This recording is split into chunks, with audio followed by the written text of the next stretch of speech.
Abby, Yes, Steve. what's your name? Abby. Abby, what's your name? Abby what?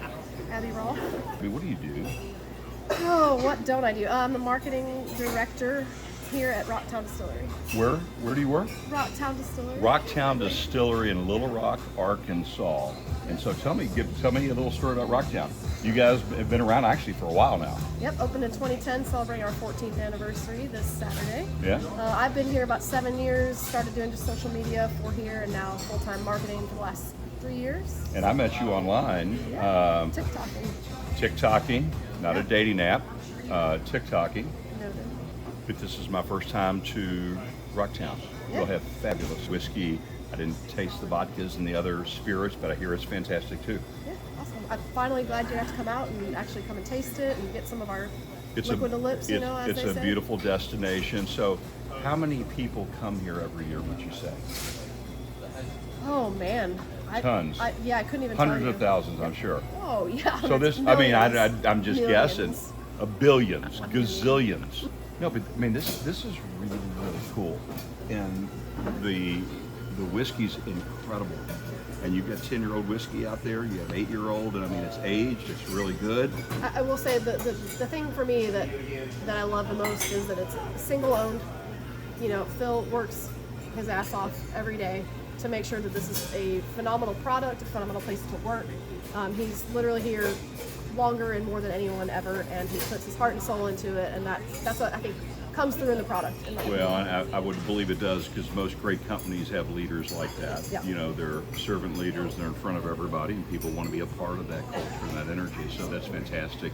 What should the members of the Big Bourbon Club, we have 6,500 around the world, all 50 states, 16 countries, we've got millions of viewers on TikTok. What should they know about your distillery, assuming they have never heard of Rocktown in Little Rock, Arkansas? That we are makers, not fakers, and Tell them what makers, not fakers means. So, not that there's anything wrong with sourcing your spirits, but we do make everything right here on site, and it's we try to source grains from as local as possible, from our rice to corn to wheat, rye. So it's really just as local as possible. And not only is it local, you have the Rolls Royce of stills back there. You've got a Vendome still out of Louisville, Kentucky. If I didn't mention, my wife's great-grandfather started the company. But I mean, there's no shortcuts here. And when you taste it, you just know it's high quality. And you do.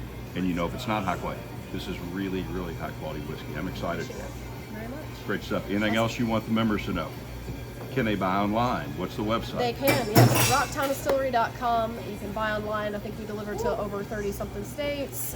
We've got distribution in about 18, 19 states now.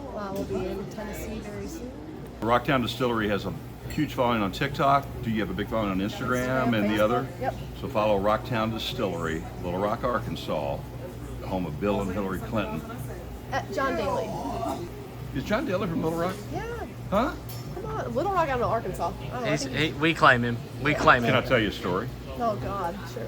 His arm's about to die. I think it was 1991, and when he won Crooked Stick, his first major professional championship in Indianapolis, and I was there. Okay. Yeah. Was he smoking a cig and eating McDonald's at home? The cool thing about John Daly is that he was an alternate into the PGA Championship at Crooked Stick in Indianapolis, and he drove from Arkansas overnight the day before Thursday, which was the opening round, because he had just got in because other people dropped out for injuries. And he came in, and no one had ever heard of the guy. He'd never won a tournament in his life, and he wins the PGA That fabulous Championship. mullet that he had. He did have speaking of mullets, you should have seen my mullet in high school. It was awesome. Is it as glorious as this permed one? It was not as glorious as that. You got racing stripes in there and everything. We didn't do that shit back in the 70s. But I could have been a contender. All right, Abby, thank you so much. See, thanks. Great time. Thanks for having me. All right.